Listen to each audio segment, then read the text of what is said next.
অনেক দিন থেকে আমি একটা জিনিস দেখাবো ভাবছি, তো আজকে মনে পড়ে গেল তাই দেখাচ্ছি। এই দেখুন বন্ধুরা, এই পেঁপে গাছটায় শুধু ফুল হতো, 1 বছর শুধু ফুলই হয়েছে এই পেঁপে গাছটায়। তারপরে গিয়ে এই গাছটায় পেঁপে ধরেছে। তা আবার এই পেঁপে গাছে আজকে 2টো পাকা পেঁপে পারলাম, আর তার আগে 2টো কাঁচাও পেঁপে পেরেছি, ঝোল করে খেয়েছি।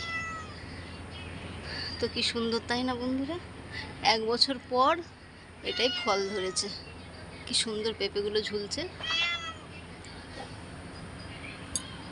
সবাইকে শুভ দুপুর। সবাই বলবেন কেমন লাগছে,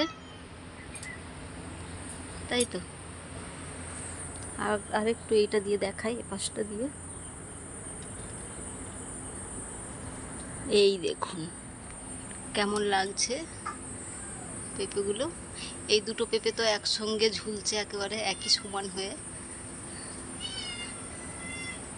দারুণ লাগছে পেঁপেগুলো, তাই না?